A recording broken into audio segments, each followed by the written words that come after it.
start the conference cycle Design the Future, organized within the course in Sustainable Architectural Landscape Design at the Piacenza campus, to open a space for reflection, to look ahead. This is a very important word.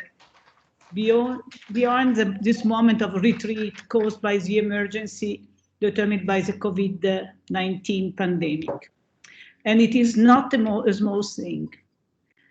If you are already our student, you know that reflection and discussion through conferences, workshops, the summer school have always characterized our course since its establishment, not only in relation to the disciplinary debate of architecture, but also in relation to this city, Piacenza, and to these territories. Tonight, the Vice Major Elena Baio honors us with her presence to witness this relationship, which is very important for our school. Now that we are all in our homes because of the measures imposed by the COVID-19 pandemic, this variety of discussions is in danger of getting completely lost, together with a sense of sharing the question and the search for adequate answers to the new issues that architecture is called to face. Sharing and discussion is something we are missing a lot. We are in front of our computer without having any longer the chance to meet. For a School of Architecture, looking ahead means not only preparing future generations of architects to perform their task in the world in the best possible way.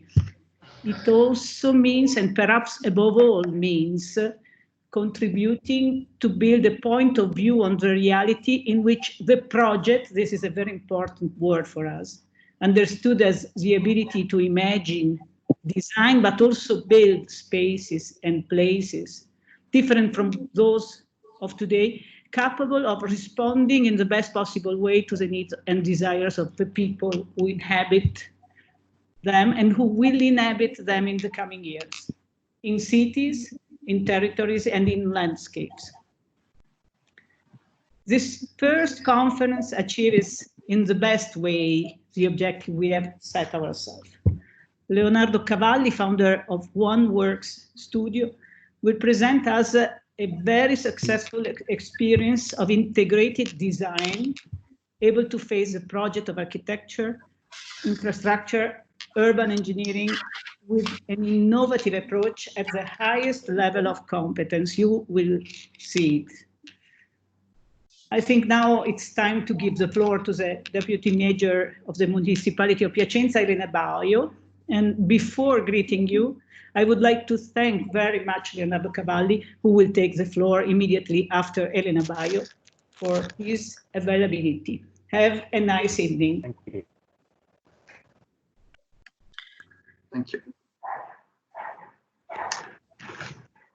Elena? Hi. I would like to greet all the participants to this event on behalf of the Municipality of Piacenza. Once again, Politecnico University confirms its insightful approach, also in the difficult situation we are currently facing. Not only is this series of conferences very interesting, but I believe no title could have been more appropriate than the one that has been chosen, Design the Future. Among the lessons that this emergency has been teaching us in the last few months, there is a strong recall about the importance of scientific research and technology from many points of view. Of course, an excellent and innovative university such as Politecnico needed no reminder of this and is offering us today a perfect example of our culture and knowledge can help us to adapt smartly to the hardest of circumstances. We are facing an unprecedented menace to public health and safety, which we are all seriously aware of. This disease is having an enormous impact on our lives, and we must work together not only to face an enemy, but to make a meaningful change toward sustainability and resilience. Architecture can certainly light our path in this direction, enhancing the potential of a environmentally-friendly project and urban planning designing on social needs.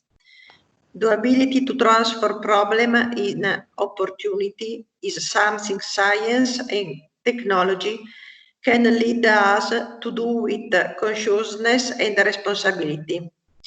University has a precious role in this process, and I am sure that all students have been able to rely on the advanced and efficient organization of every department.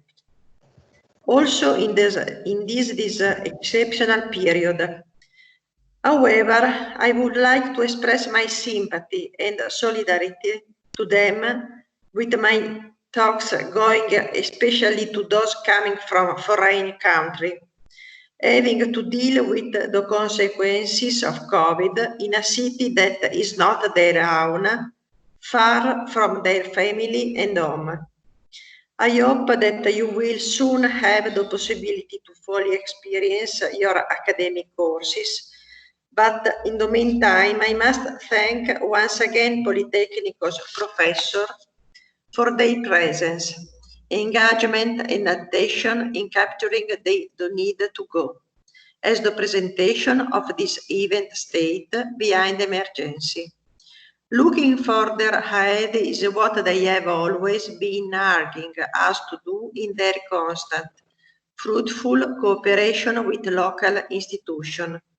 Now, more than ever, we should follow this advice and have the same perspective. Enjoy your conference. And sorry for my English. Thank you. Michele, I guess Leonardo, I guess you can start. Right. Thank you very much to everybody. I will now carry out the most difficult task of the night, trying to switch on my laptop and showing you the presentation. I hope I could actually do so, although I'm not totally Let me see.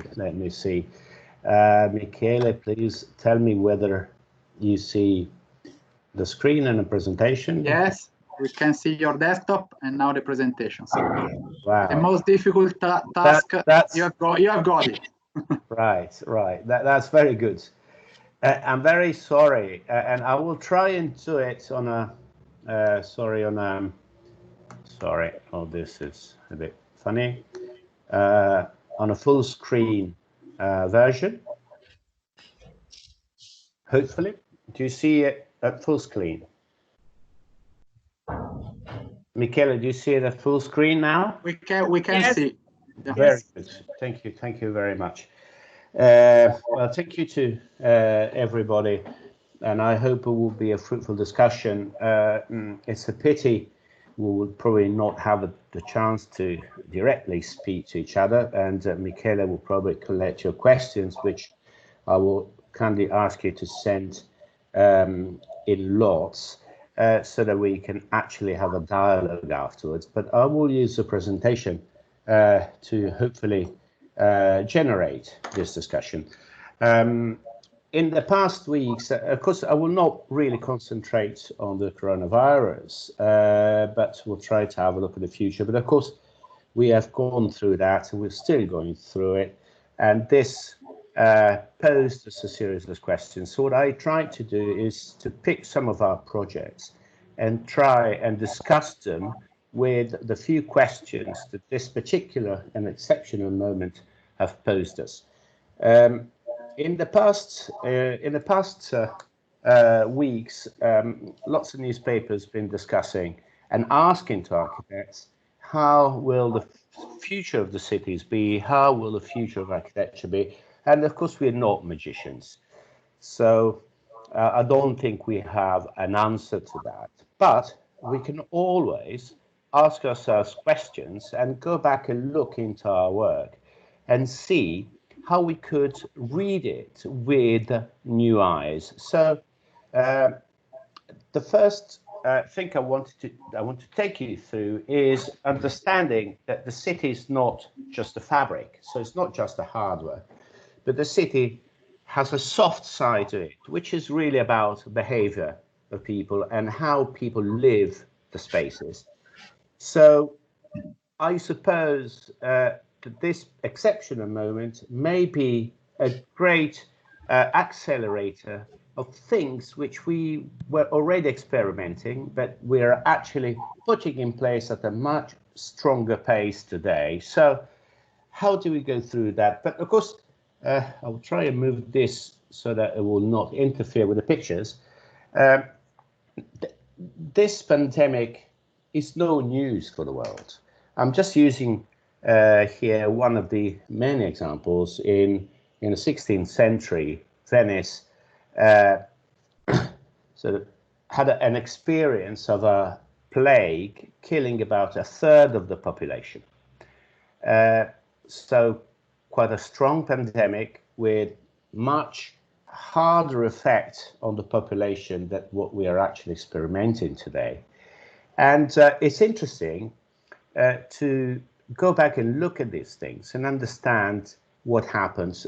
You may have heard of sorry, I'm trying to move the page. You may have heard of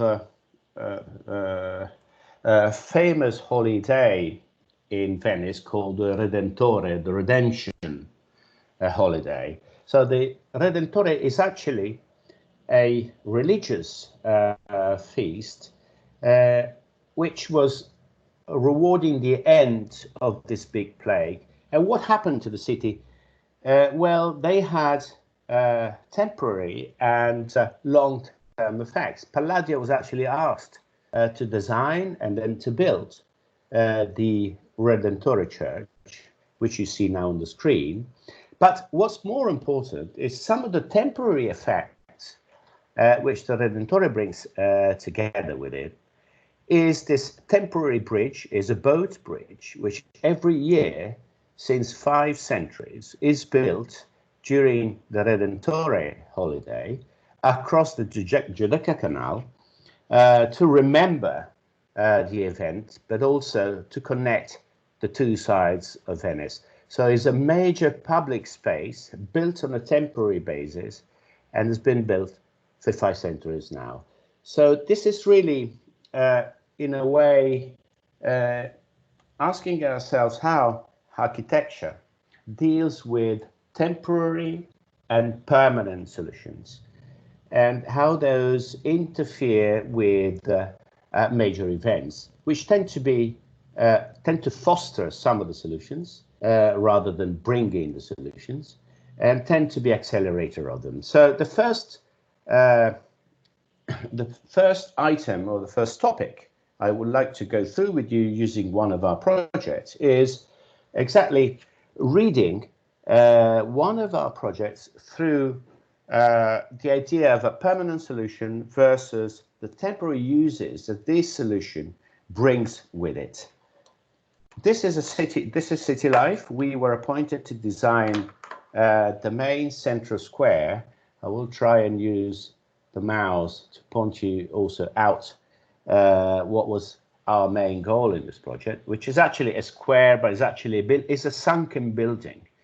And it's a very complex one with a new metro line built underneath, opening up onto the main square, the square built on 2 levels, and the accesses to the 3 main towers.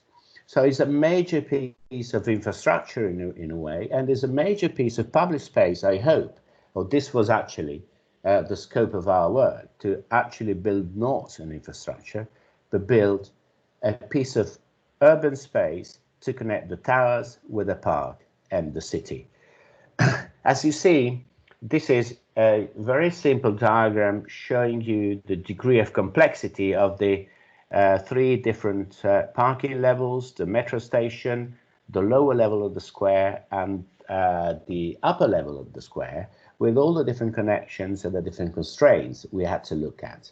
So this major piece of infrastructure eventually ended in, I hope, a gentle public space, trying to reintroduce a form of naturality between the different levels of the town, which are actually artificial in this case.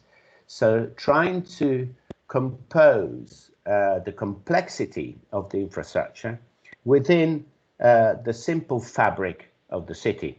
You see here the exit to the metro is actually the first TOD, is the first transit-oriented development built in this country, and with high density within the second largest park in the city, just second to Parco Sempione only, about 16 hectares of park, and a square in the middle, which is actually bigger than Piazza del Duomo. So it's a really major space, and is being successful.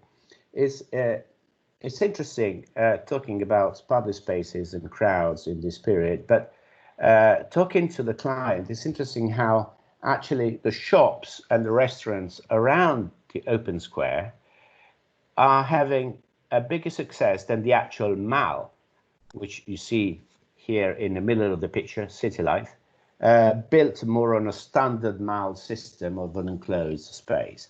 So people enjoy being together, being outside, and being mixed with all sorts of other communities which are making the best use of the public space. This is just a series of pictures. I don't really want to take you into the details of the design, but just to show you the degree of, say, density and vibrance of the space, which altogether the development was able to bring. And it was not an easy task, as this square sits in the middle of the park. It was quite a conundrum for us when we were asked to actually design a square, a public, an urban square, in the middle of a very dense development, but actually in the middle of the park. We are sitting within the city center of Milan, but away from the city fabric. So this was our main goal, to try and make this new square as part of the city, with, you know, cafes and all sorts of other users around, to actually make it feel like one piece of the city.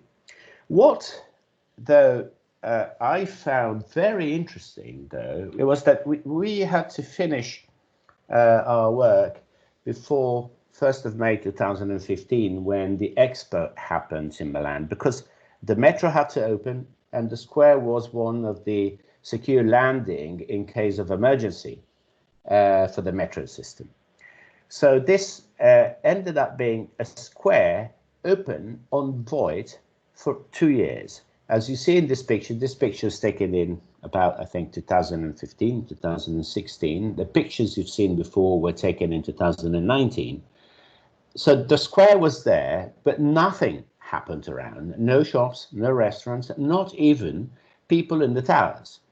And I found it very, very interesting that the actual space was used on a temporary basis by other forms of life, like, you know, skaters, bikers, children, families. So in a way, and this was actually for us a very positive sign, a degree of resilience, as we all say today, these days, of the space, regardless of the specific use of a specific moment.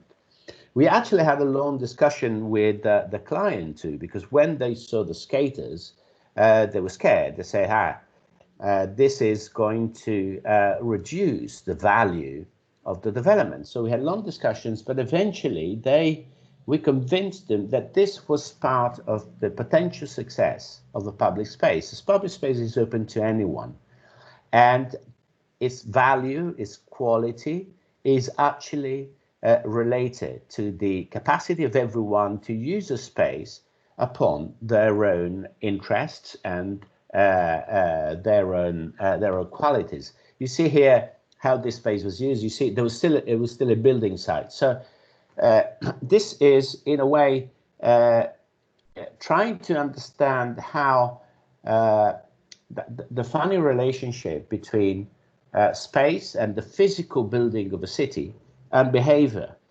Behavior which changes and changes at a much faster pace than a city can change. A city changes every day, like our body, but in a way keeps its own form for a much longer term. Whereas behavior can change upon many things and can change in a much faster time because of a major exceptional event like what we are experimenting these weeks, but also because of the changing of expectations of people and how the city and the resilience of the city is able to respond to this is, I think, one of the questions we ask ourselves looking back at our projects. But of course, there's also the other way around. So how temporary works against the long-term objective of a project. This is a much newer exercise which we did, and sorry, there's some pages in Italian.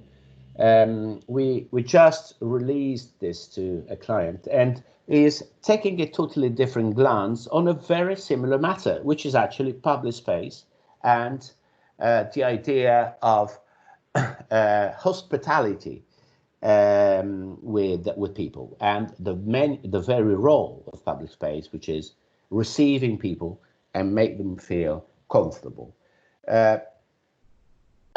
We were asked by one of the owners of a major shopping center, out-of-town shopping center, so totally the opposite to city life, how do we see the topic of reopening such a major destination? In these pages, we try to sort of compare two possible approaches, or maybe two approaches which need to go together. One is working on a physical side, so trying to make the space safe for the use of the next weeks.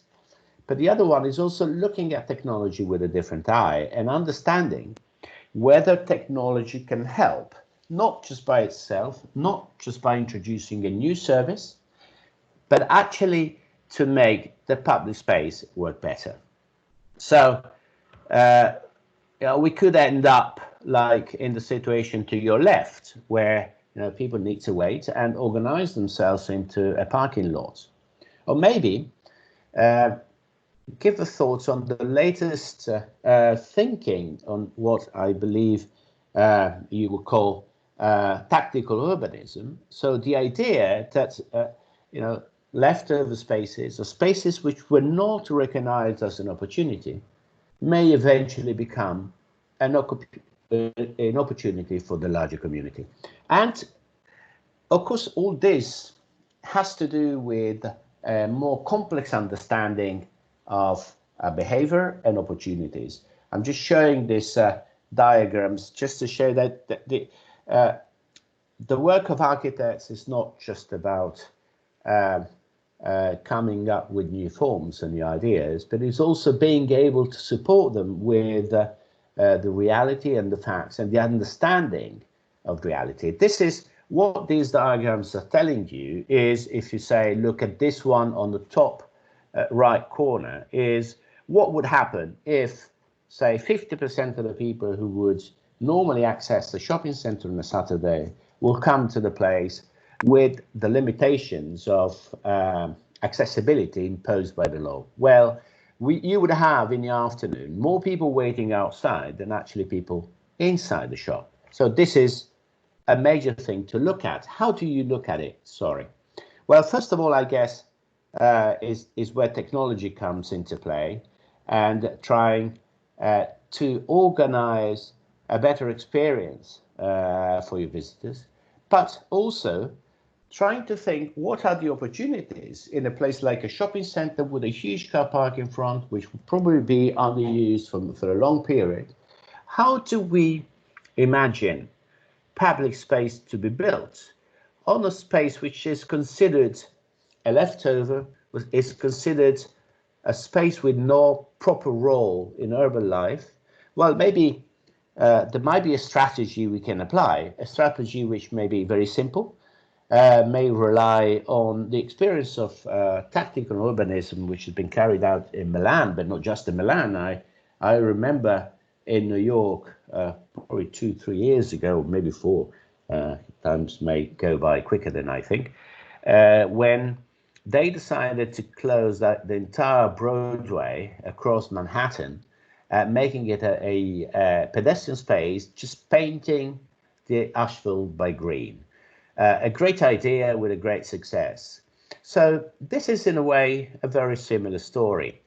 How do we bring to life things like, you know, a dull car park in front of a big box, and make it on a temporary basis, maybe not just a temporary basis, an opportunity for people to gather, and not just for visitors waiting to enter. So, and I won't enter into the details, of course, and all the measures that we looked at in terms of distances, all this, you know, it's relevant, but is relevant given the extraordinary situation. But our idea is, or at least say the questions we asked ourselves is, what is the relationship between a temporary measure or a temporary design and the opportunity for a more permanent solution? So organizing the space with different activities. Of course, these activities, the main goal is to help people spending a decent time while waiting and not just standing in a queue or sitting on a trolley. Or, you know, how do we shelter them from the sun, given that we are approaching summer? Or how do we serve them, and how do we take care of them when they are there? So in a way, if you want, is a hardscape park that we are trying to suggest for this destination, together with all sorts of amenities around it. But all this then brought us to discuss with the clients a more, if you want, strategic opportunity. As you may know, particularly in this part of the world, and particularly in Southern Europe, shopping centers tend to be big boxes, closed to the outside, with a couple of big doors, like, you know, a Hoover, trying to sort of bring people in, and that's it. Well, I guess one of the opportunities we have working on a public space is actually today to suggest and open those things up, and maybe together with the reuse of parts of the car park, should habits change, make those temporary solutions become more structural changes to these destinations. So in a way, if you compare City Life to this other project, it's funny how long-term solutions and temporary solutions, or temporary uses of spaces, tend to cross each other, and one tend to teach the other and inform the other, although working at two totally different levels. So then, having looked at how behavior in City Life gave meaning to a space which was empty, we would then try and also ask to you and to ourselves as well a couple of questions about the relationship between space and behavior. Space, which is something you build on a very long term, and behavior, which has to do with people and changing habits, and therefore two totally different speeds. And I thought of a project we are doing in the Gulf, where it's a major appointment of landscape design and hardscape design. So the buildings you see are not actually part of our design. We're just taking care of the infrastructure and the public spaces. It's a space. I'm sorry, I'm not allowed to tell you exactly where this project is and what this is done for, but it's still ongoing. But I promise it's a place for a very exceptional events, and at the same time is a place for the everyday. So linking together two very different things. And it's a very complex project. So what we are looking at is actually this part is the boulevard, the pedestrian boulevard, is 3.7 kilometers long, which carries a metro line underground, car parks, connection with other metro lines, with the high-speed rail to one side. So it's a major piece again of infrastructure where the whole idea is how do we transform or make the best use of the infrastructure to ultimately build a humane space for people. There's a project going on at the moment. This is probably a picture of about 6 months ago. As you see, they're actually building the underground pieces, and will hopefully be open in 3 years. Not the buildings, of course, but the major boulevard, which is the core and the driver for the development. And what's the issue here? This is we had to deal with all series of constraints, as you may imagine, having this major infrastructure underneath, but also with exceptional uses. Exceptional uses mean this boulevard will be traversed by millions of people in some special days, on some special periods, better said.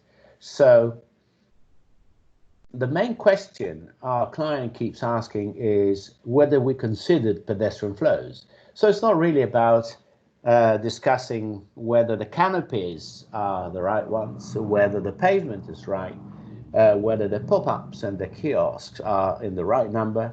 Is the only and very question is, have you considered pedestrian flows? It may sound in a way weird. So in a way, behavior here is driving a major infrastructure which will last for centuries, I hope. And I'm just taking through a series of designs that to show you the degree of complexity, paving and pop-ups, changes in paving, pointing out special areas and making destinations along this almost 4 kilometers long boulevard, addressing the canopies, the shelters, the metro stations, and also the softscape and the trees. But everything is ruled by those little lines. So everything we have done, which will last forever, is actually driven by a specific behavior. But of course, then we had to introduce layers of strategies in terms of placement and understanding of how the space works, with 3 main topics to be addressed. The main flow, as we said, the relationship with the buildings, and the opportunity for events, for new uses, and for space for the people in the middle of them. So again, a reason why I decided to show you this project is because it really, and I have to say that it really helped us looking back at it from this new perspective provided by the very exceptional times we're living in, and reread it. We, in a way, developed it on a more technical basis when we were looking at it. But now there's a different consciousness about what we've done and what we are doing based on the new sensitivity we acquired with these special times. And even the idea of how we developed the soft part of the project and the laying of the trees has to do with these 3 very moments: walking, standing, and resting. And the way we've picked the different trees and we organize the space has to do with it, but always keeping in mind that the main driver to the project was behavior, which is the most, in a way, immaterial rule you can pick for a project of this size, of this entity, a major infrastructure lasting for a very, very long period. And this is, say, just to show you how eventually all this blended into the solution. And now you can probably read, if you read this image without the idea of this being a major constraint to the project, you may read in one way, but for me, this is actually a picture representing the safe side of this project and the very goal we were asked to develop this project for.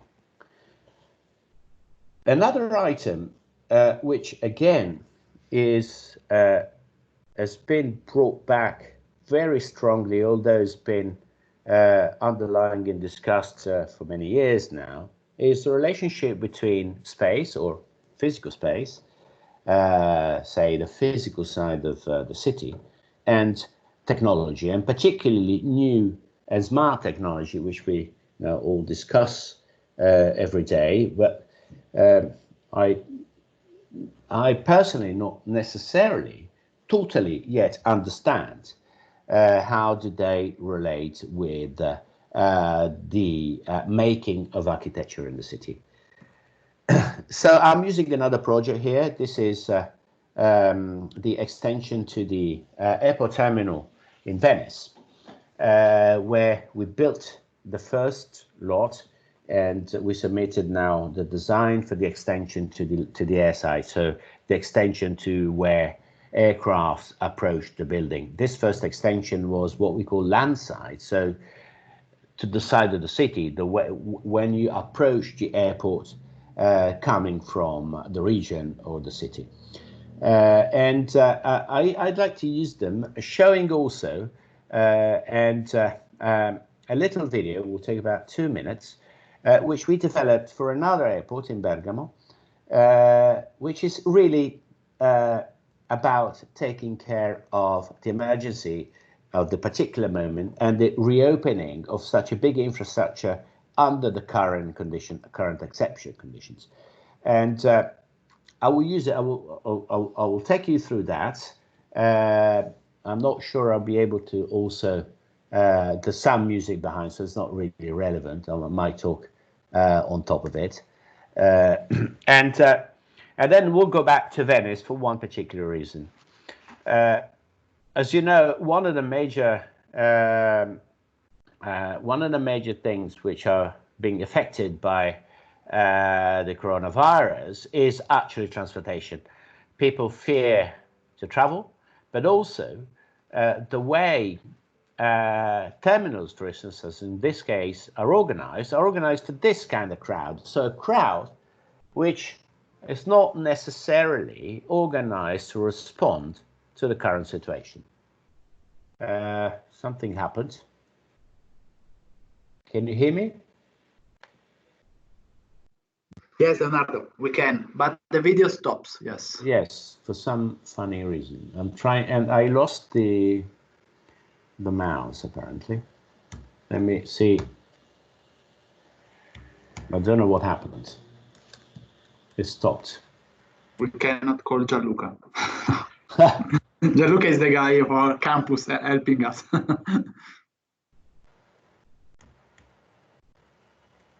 I don't know. I don't really know. I cannot see my mouse. We can see your mouse at the top now. Oh yeah? Where? Is it moving? Very close to the written drop-off area, but we can see it. Ah, okay. But can you see it moving? Yeah, we can. Because I don't. But I cannot see any button you can click on. And I'm trying to do escape to get out of the full screen, but for some reason it's impossible. I think my computer crashed. Ask or something like that? Yeah, this is what I'm doing, but nothing's happening. We have a suggestion from the chat. When you click something, you can probably see your pointer. If you click, maybe you can see the pointer. I'm clicking, but it's nothing happening. Maybe I can try to share my screen. I'm Sarah. Hi. Yes. And so it automatically breaks your Thank you. sharing. Thank you. Okay. Thank you. Do that. I will tell you if it breaks or not. Okay. It's okay. Wow. It looks let's just see whether now. Ah.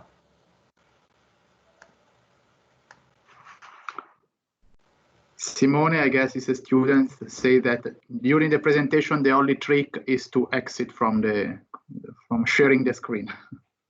Okay. It's now I can hear the music. I don't see the video.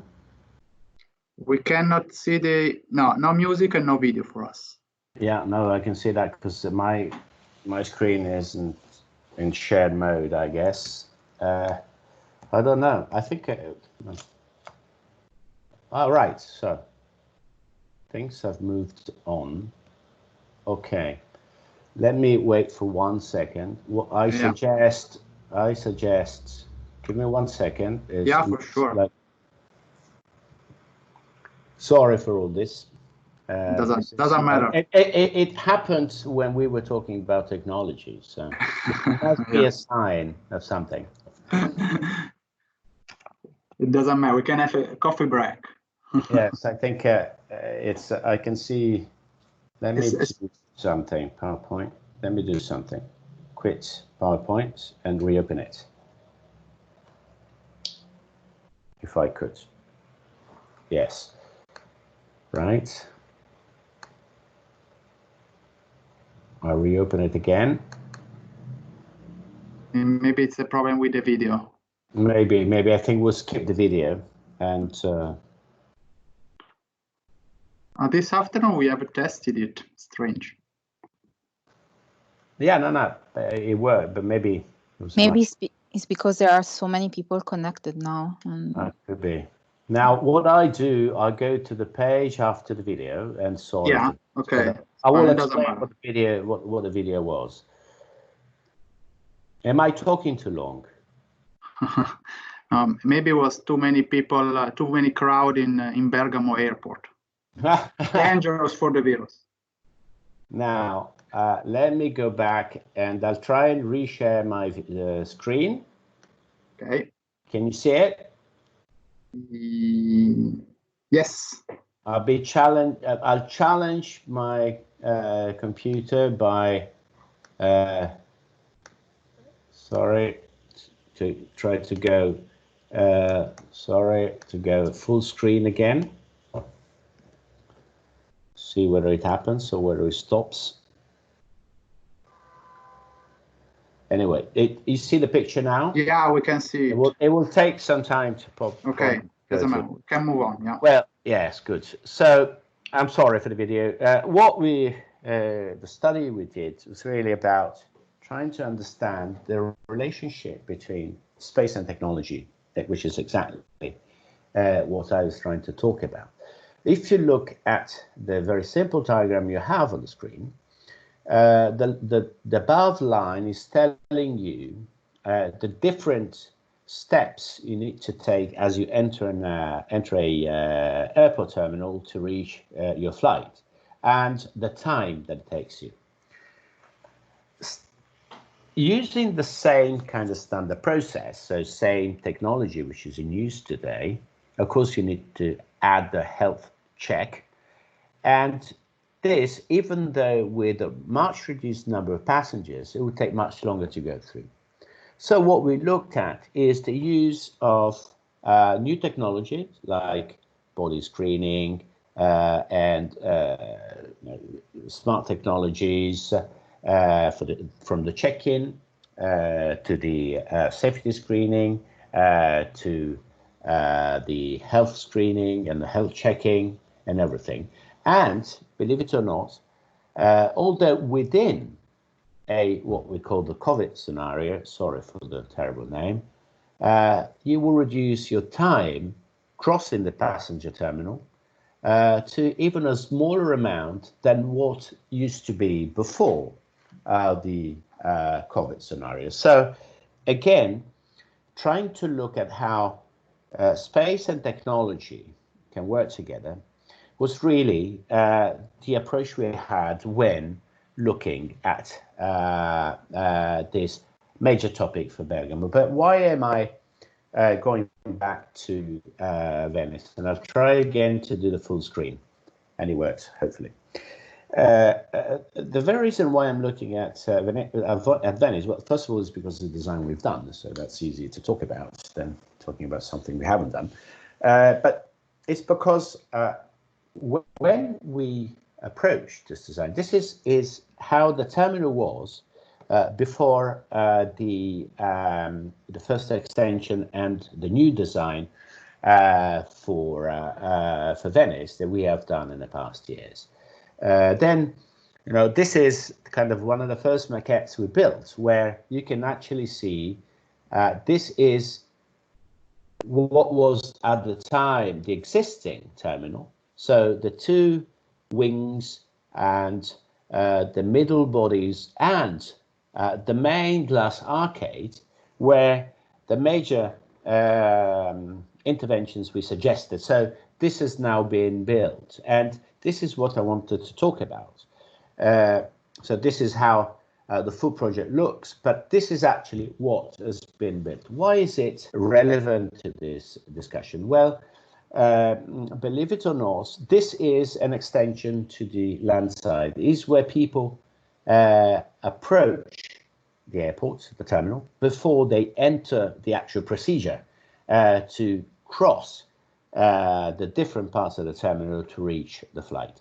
And this is now, when we did it, we actually did something very funny.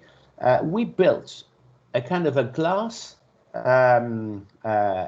arcade between two existing buildings. This was existing, and this was existing as what we call the curbside, so the area, sheltered area where you approach the airport by car, by bus, by taxi, or whatever other means of transport you're using. So in a way, we haven't really built a new part of the building, but we actually sheltered a space which was a leftover, a bit like the car park for the shopping center we were talking about. In a way, gaining space in an area that nobody would even think it exists. And today is becoming a kind of a benchmark on how to host travelers, and not just travelers, because airports are place for work where, you know, thousands of people work, hundreds of activities are run. So it's actually a little city on its own. It's a place where these people can be hosted and can be addressed. So in a way, again, what we've seen with a more technological approach is actually, and I would say by chance, because, you know, when we built this, this was open 2-3 years ago.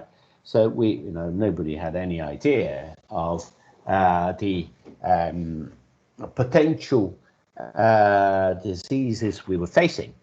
But this is now becoming a kind of a benchmark for airports, because airports tend to consider the land side the poorer part of the airports, because it's where, you know, there's less shops, there's no tax relief for the shopping activities and the restaurants, is where people tend to cross quickly the terminal.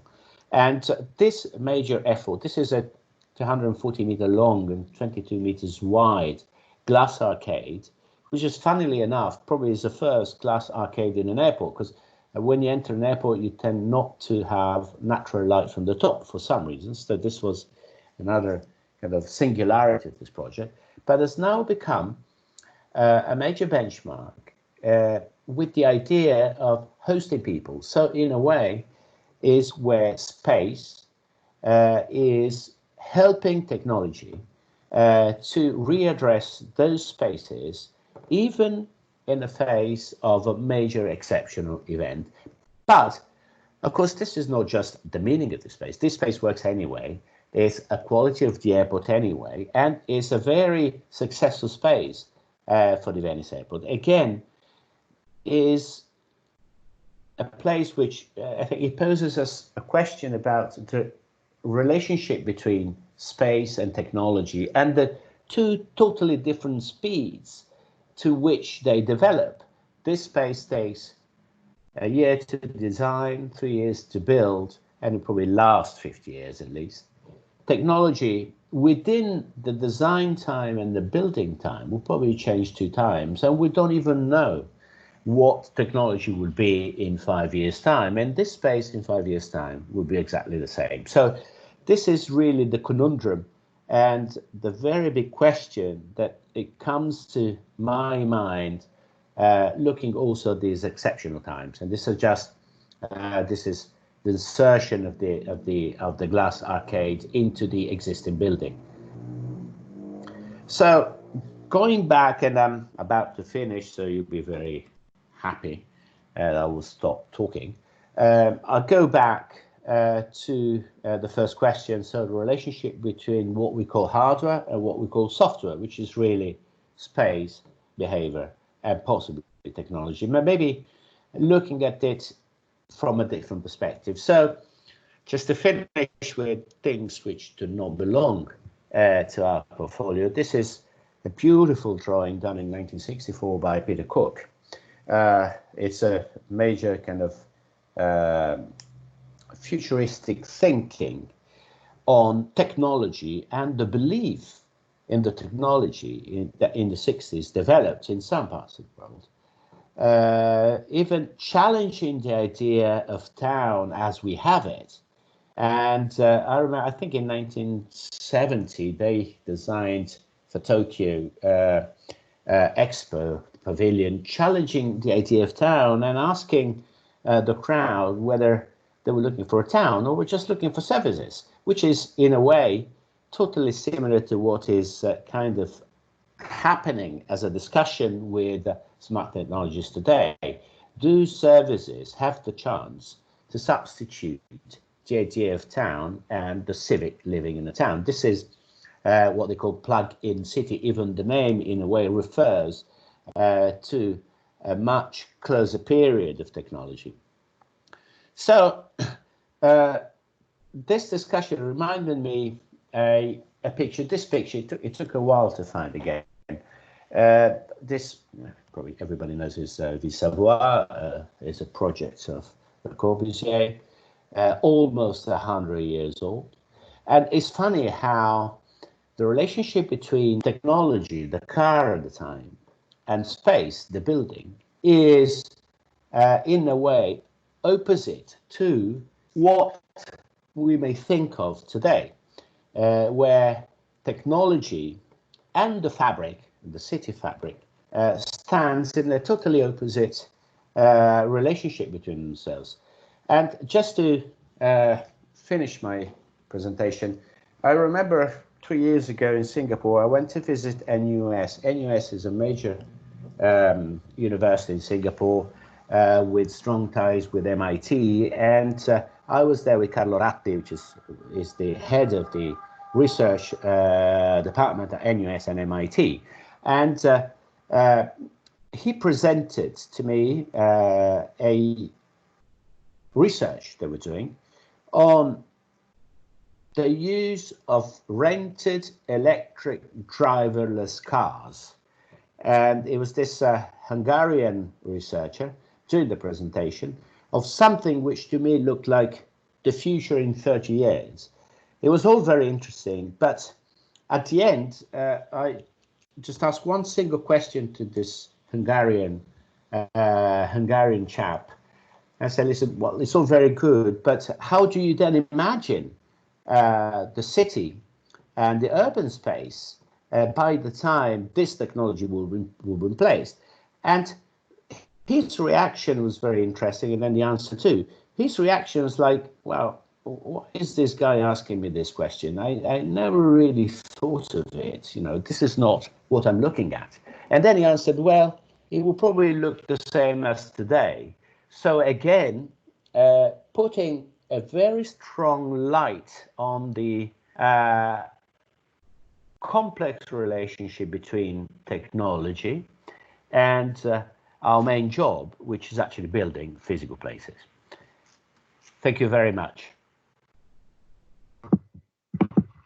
Thank you, Leonardo. Thank you very much. This is the moment of clapping, but it's just a virtual one, so just for me. Thank you very much for.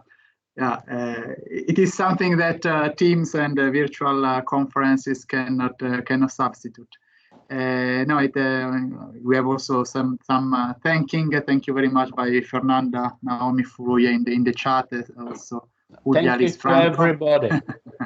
No, thank you very much, because we haven't said it opening the night.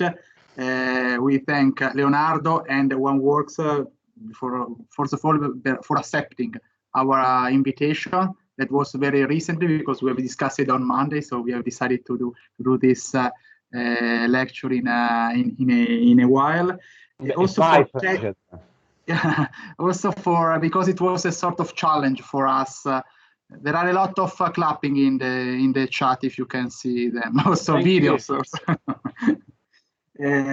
No, it's also a challenge, also a testing for us to give this type of online lecture and series. So I guess we got our mission. We haven't said you opening, but you have read OneWorks curriculum portfolio, and also you got from the presentation. OneWorks is an Italian, Milano-based studio with a strong international vocation and also a strong international curriculum. What you have discussed is in the core of today's discussion. I was very impressed. I have talked with Leonardo not just on Monday, but some months ago, and they are describing their works and process about public spaces, always starting from not from physical question, but about flows of people. And this is quite not strange, astonishing, and surprising also to me. Also because this means that in this period, all the discussion is strongly involved. I want to give you also the greetings before opening the discussion by Beppe Baracchi. Beppe Baracchi is the president of the Order of Architects of Piacenza. Yes. Yes, attended the lecture, and maybe we can start with a comment Beppe sent me by WhatsApp. He's always an observer of what's happening also around in this moment of strong discussion, and for sure in this moment we have a lot of architects telling us the vision for the future city. Some of them are very paradigmatic, some of them are very paradoxical, some of them are telling go back to the countryside or go back to the historical city center. What do you think about, is it possible to give a vision, to give an approach, or maybe our society will find during next month and maybe decades a new way to approach the public life and the public space? Well, this is exactly. Thank you, first of all. Thank you for inviting me and inviting us. This is always the questions that we are asked. What I tried to do with the presentation, I'm not sure whether I succeeded or not, is not to give an answer, but to try and rethink on what we've done in light of some of the things we've learned through these exceptional days. But I truly believe that plagues and major events happened all across human history. Romans, the Antonine Plague was a major event and a major disease, but it didn't really stop the empire to grow. It happened in, I think, in the 2nd century after Christ, and they lasted for 3 centuries after that. But it happened many times, and I think the cities and the human communities more than the cities, I'm not trying to refer to the physical spaces only, tend to be far more resilient than we imagine. Now, when in 1575, 50,000 out of 150,000 Venetians died out of the plague, Venice still existed afterwards, and in a way didn't really change much. The software changed a lot, habits, the way you use the space, but not necessarily the hardware, except for the beautiful Palladius Church, of course. And so I don't think we'll go back all to the countryside, as maybe Ren Koolhaas is suggesting, or we'll all live in the city, just because I think there will be many options for us. And this is a terrible period, but it's also a transient period. It will end one day. We will learn to deal during this transient period. We'll probably apply some temporary solutions, and some of the temporary solutions may become future permanent solutions. That's why I wanted to show, though, is a very small, maybe very quick project we've done for the shopping center, is that by doing it, we've learned that maybe, why should we then eventually give back that piece of car park to cars and not make it just one possible destination of public space outside the shopping center?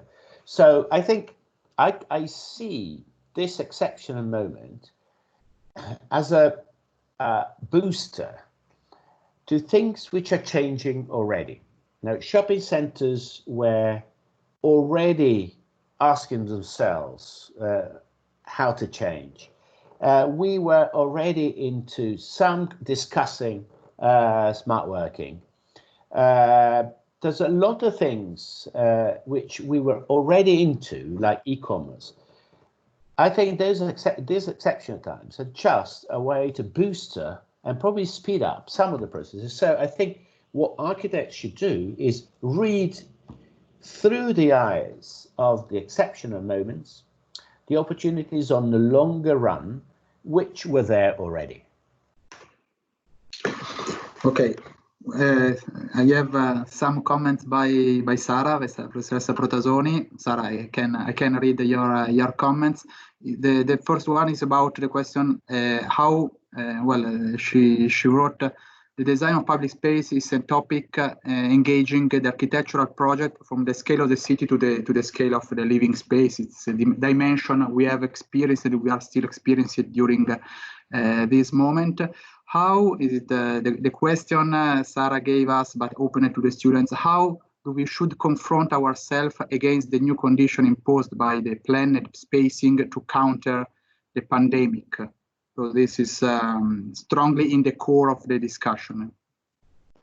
So the issue is, how will public spaces adapt to specific conditions? Also, maybe I can ask also, I can add one point, because to work about, I guess, public space with flows of people, so not something physical, but something also virtual, we can say, that are so surprising. Maybe in some of your project, the planned and projected conditions maybe changed a lot during time. Maybe do you face with some surprising or strange or unexpected conditions and results of your drawing and design? Yeah, I think this is, again, more than an answer. I think what I try to put forward is some sort of doubting or rereading of some of the projects. And it is true, sometimes you face the unexpected. Like, skaters in City Life were totally unexpected.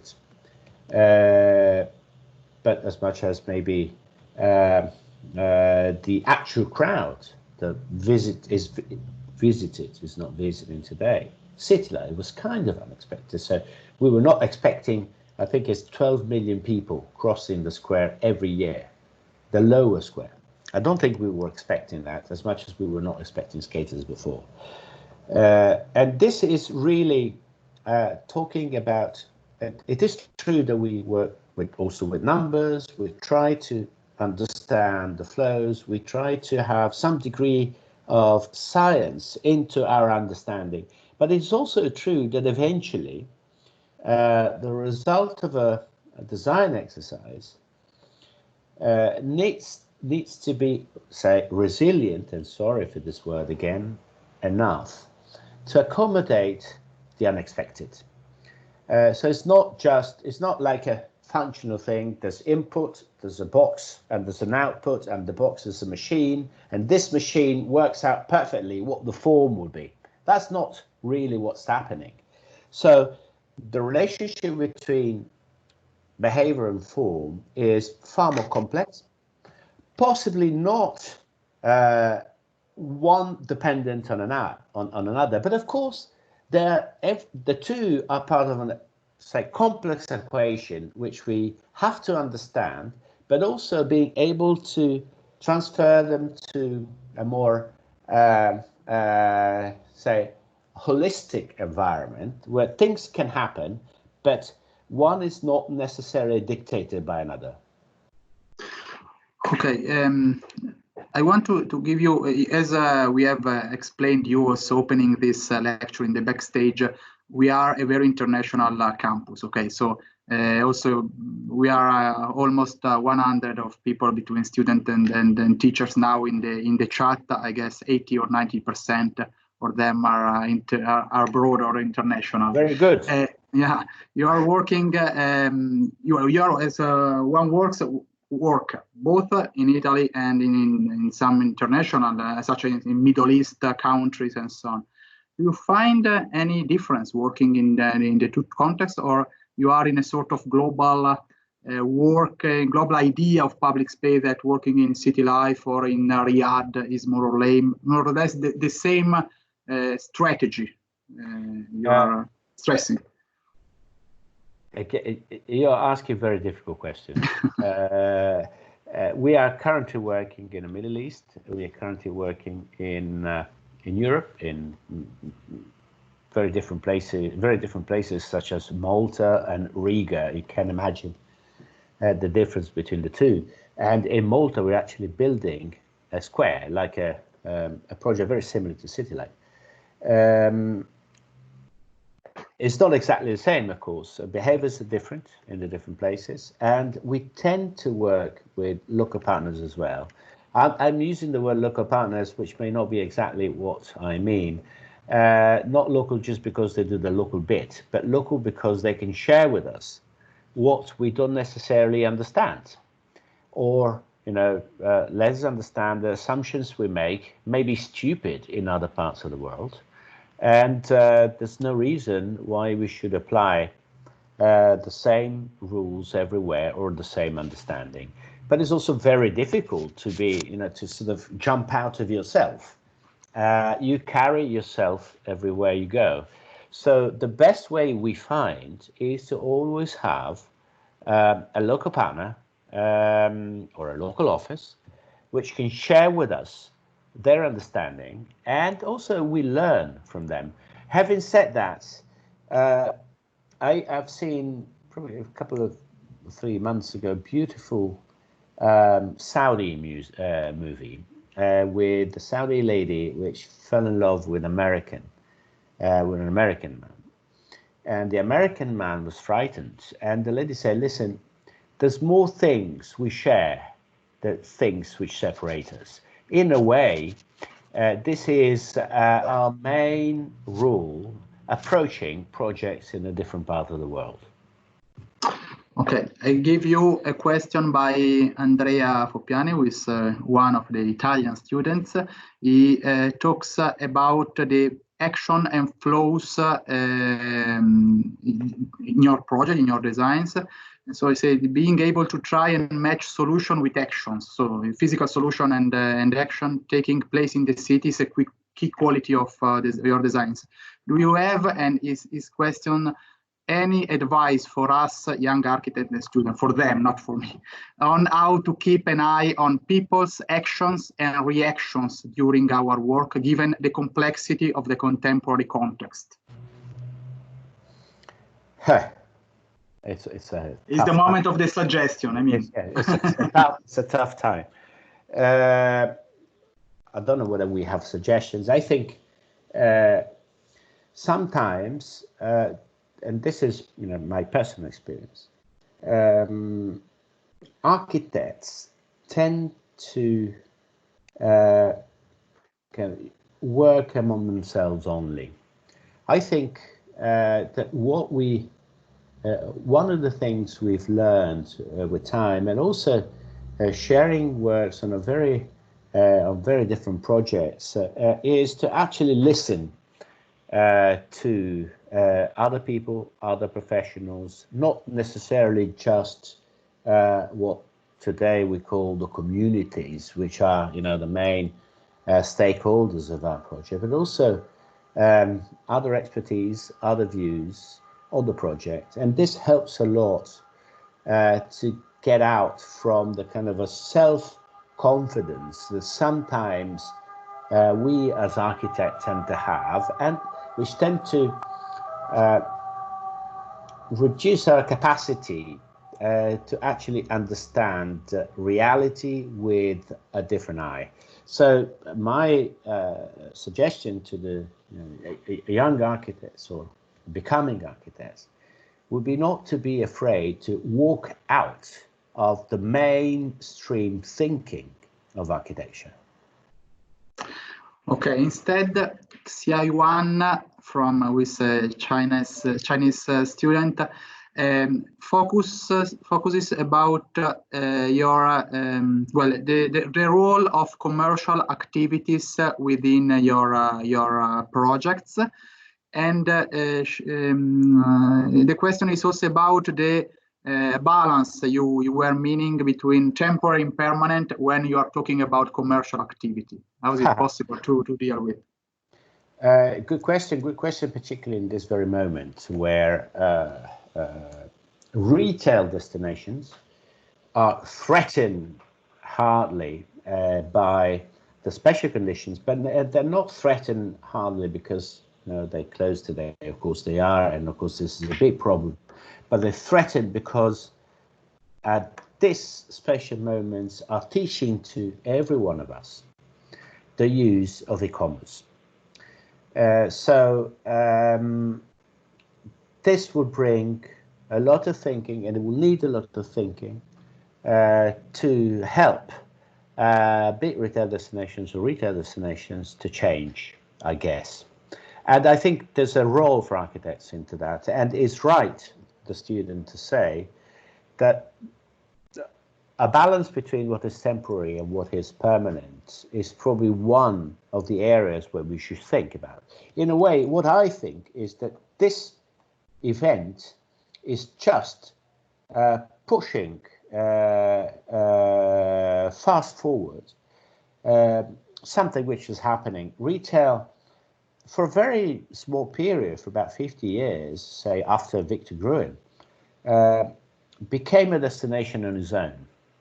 And this was mainly done because of the planning, the urban planning policies in the States, and then it's transferred to Europe. So, and then it generates the shopping centers, say.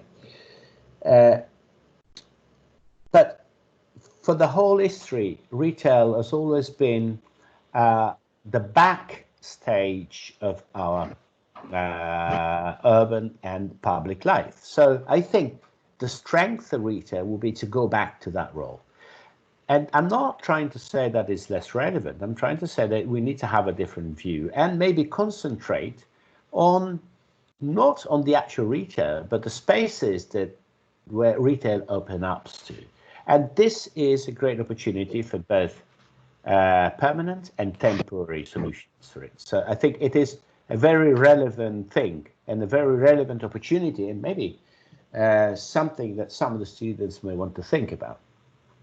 Okay, Leonardo, I'm very astonished because we have done a lot of conferences and lectures in our campus. Not other time so many questions and discussions. So maybe, I don't know if it's for you or for teams. I don't I don't know. So I just give some more questions before not going home, because some of us are already home, but closing the laptop, which is the contemporary going home. Okay, the first one is about a question that you have discussed during the lecture, is about complexity. So complexity means flows of people, a technical question, a lot of different fields, disciplines involved in the project. So the question is about how do you face with the complexity within your studio?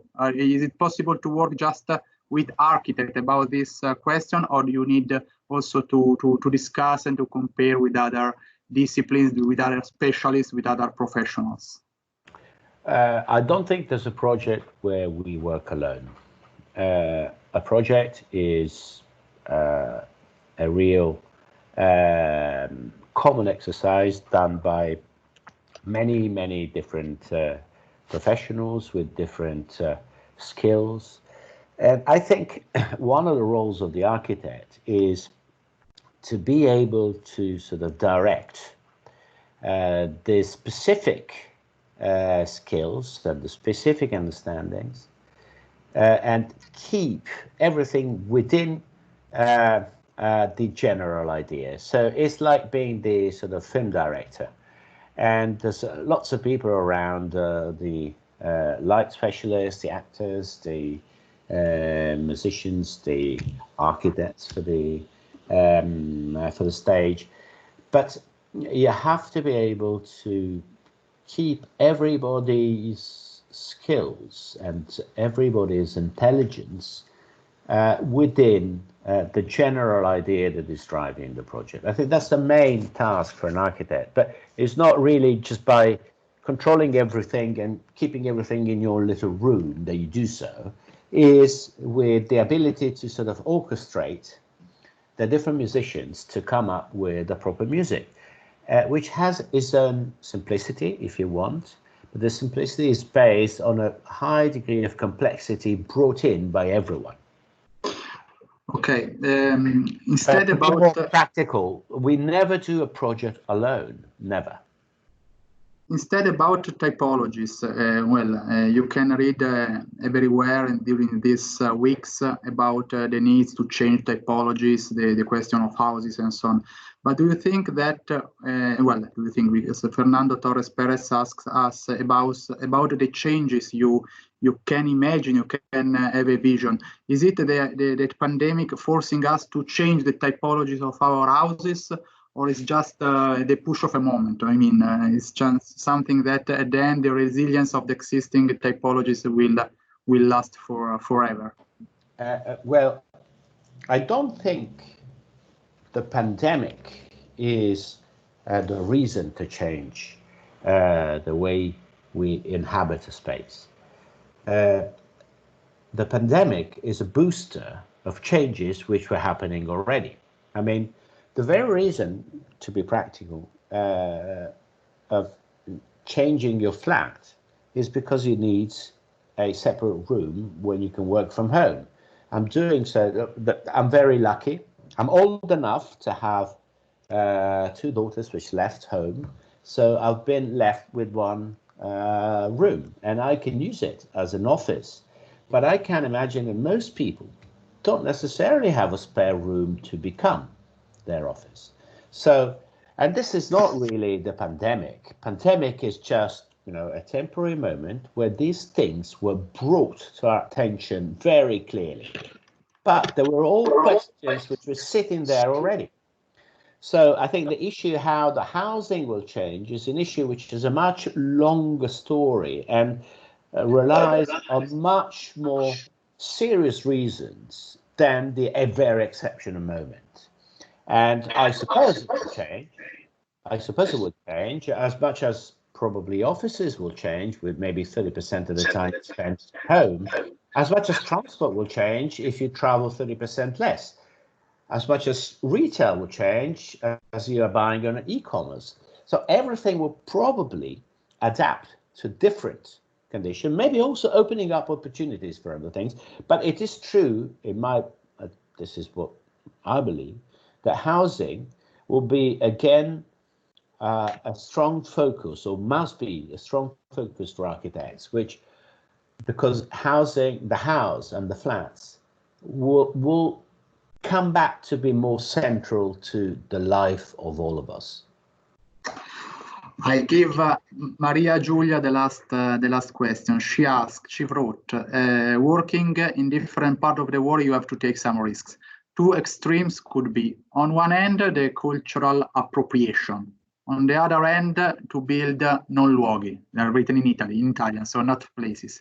What do you think about it? Just to make everybody laugh, I think the biggest risk is not to be paid,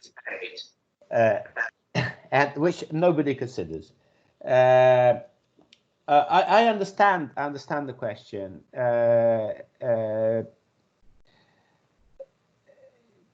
And this is, in a way, a risk which lays behind our work when working in places we are not familiar with.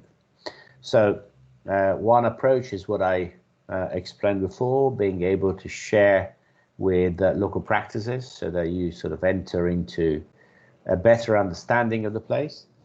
But also, and this is true, and the risk will always be there. But on the other hand, is also, I think today there is too much stress and differences rather than the understanding of what is common with humans. And I say that working also in places which are or have very different or totally different habits from our customs in this country or in this part of the world. I really do suggest to have a look at this Sunny movie. It really is interesting because it tells you a lot about people. And today, this idea, people have been talking about identity for too long now. And I've always feared the word because to me, which I'm probably older than many others, identity goes back to the identitarism, which goes back to fascism and Nazism. So I'm always a bit scared when these things are brought to the table. But I understand they're part of the discussion, and it is true there's differences, but there's differences between Piacenza and Parma, just to be honest. So I think sometimes thinking of what is common among the people inhabiting the world may be of some use.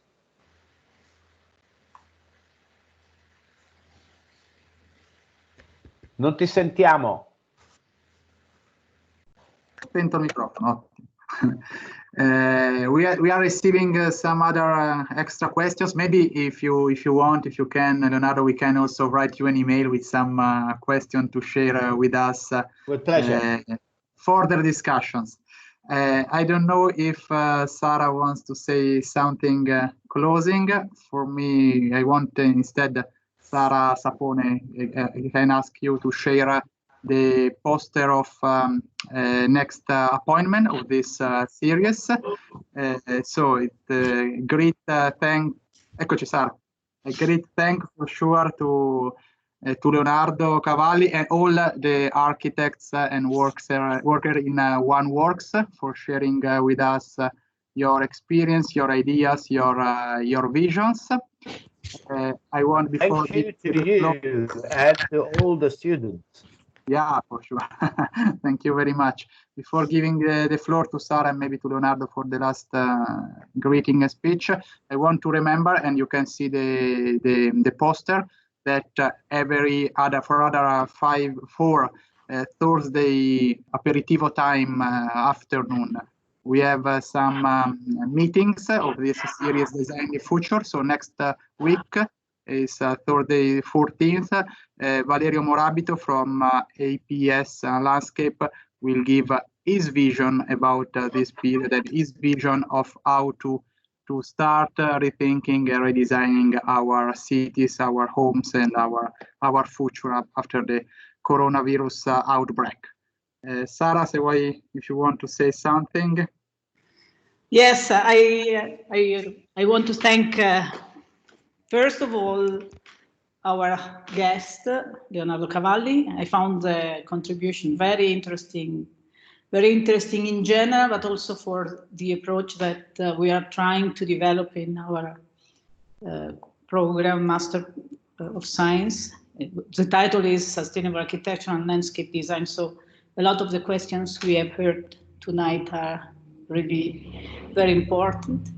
But I want also to thank Michele, who had basically a very important role in promoting this activity. And I really hope that we will start to meet again. I read the names of the people who intervened tonight, and I really hope we will have the chance very soon to be again all together, to share also the physical space, which is something that we saw tonight. The relation between people and space is so important, and it is even more important in the school where we have to work.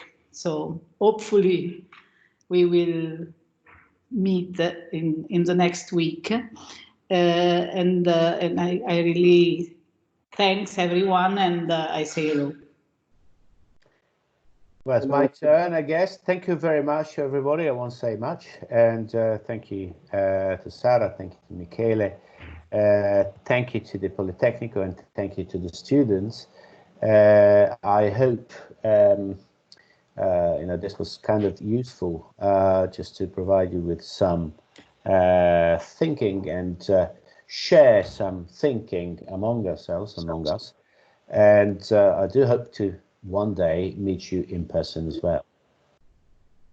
Okay, thank you very much. And Thank enjoy you. your time. Bye. Bye. Bye.